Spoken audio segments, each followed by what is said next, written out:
Christ is risen. Hi kids, I'm Father Marek.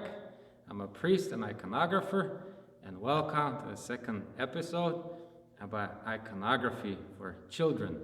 Today we're going to talk about some colors in icons. We're going to talk about gold, the red color, and the blue color. But before that, we're just going to remind ourselves what we learned in the previous episode.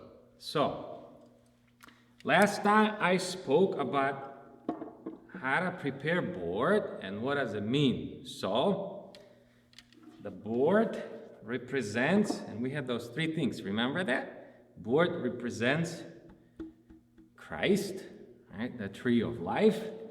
Then the linen that Christ was enshrouded in, and then gesso, this white powdery thing that goes over, and that represents the stone where Christ was entombed in or buried in. So that's what we learned at the last episode. So these three things. Now let's get to some colors now. All right. In iconography, you'll see a lot of gold, especially like on the halos of one of those saints or some of those saints.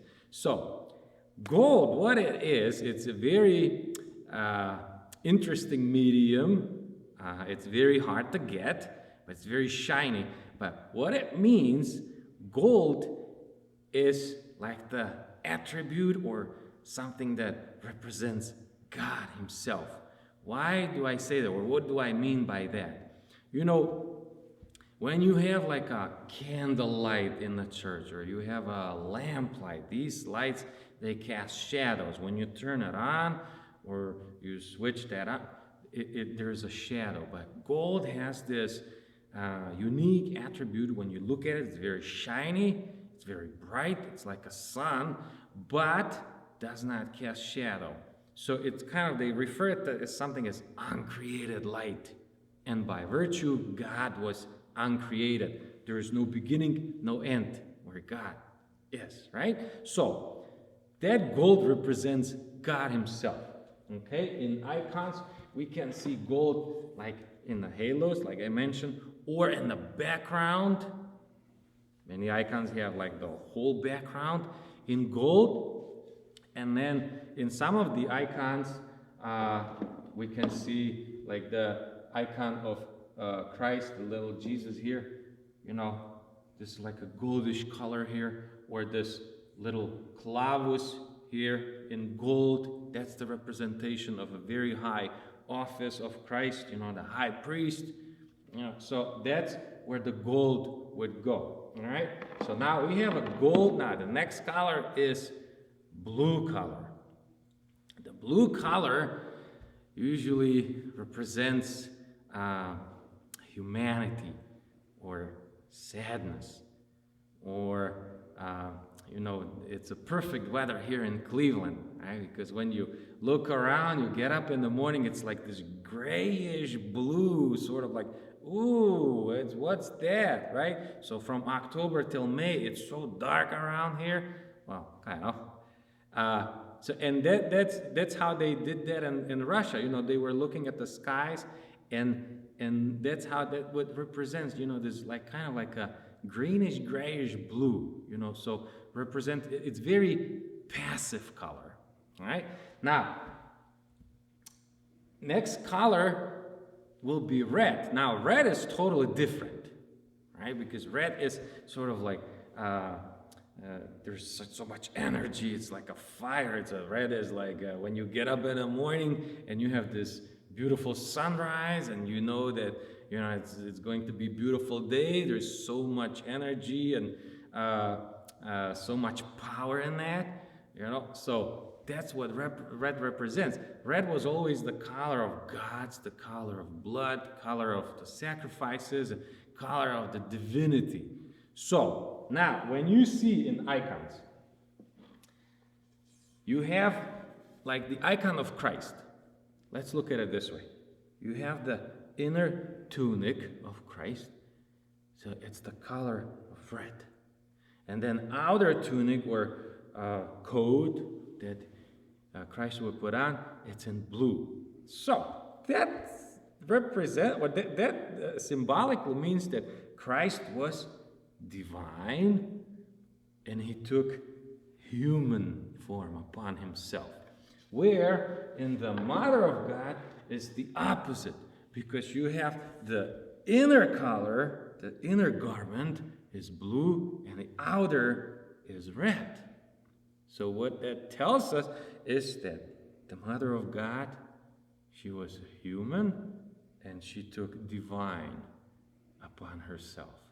See that? So these very three basic colors and mediums that, if we go, let's say we go like by day, we get up in the morning and we have beautiful red sky, the sun is just about to come out, there's so much energy, so that's that red. Then sun comes to midday, the summit is so strong, powerful, that we cannot even look at the sun. So that's like the highest point of the day. That's the representation of God himself, right? And then the sun is setting, sky is getting grayish blue, greenish blue, and all, and it's like this energy and all this is fading away. So that's what these colors, these three basic colors are representing. So what I want you to do now, maybe when you walk around, you take your parents outside, right? And say, hey, Mom and Dad, let's go outside, and then let's look for some colors that the icons are representing, So you may find some blue, you may find some red, maybe in your toys, you have a beautiful little cars, a little red Lamborghini or a red Ferrari, or you have, maybe you find, for girls, either red lipstick, or if you find, what is it called, that you put on your nails. Yeah, you know what I mean, right? So when you were, as a little girl, you were trying to do what mommy does, right? Put the red stuff on your nails. See? Because it's very energetic, right? So try that, or try to find colors like that in your neighborhood, and say, look, Mommy, red one, or Daddy, blue one, right? This is representing Christ's divinity, this is representing Christ's humanity, and all of a sudden we find out, yeah, the colors are representing the natures, two natures of Christ. He was divine and he was human as well. Maybe a few other things about the colors, because red colors are also associated with martyrs. So in many icons, you'll see red on persons who shed blood for Christ. And sometimes red is like in the background, but that was simply, they say that it may replace gold. In a way it does, because not every iconographer had enough money or enough material of gold to put that on the whole background, so many times they just put this radiant red instead of gold on iconography, like for instance on this icon of Saint Elias. It's a very old icon from the 15th century.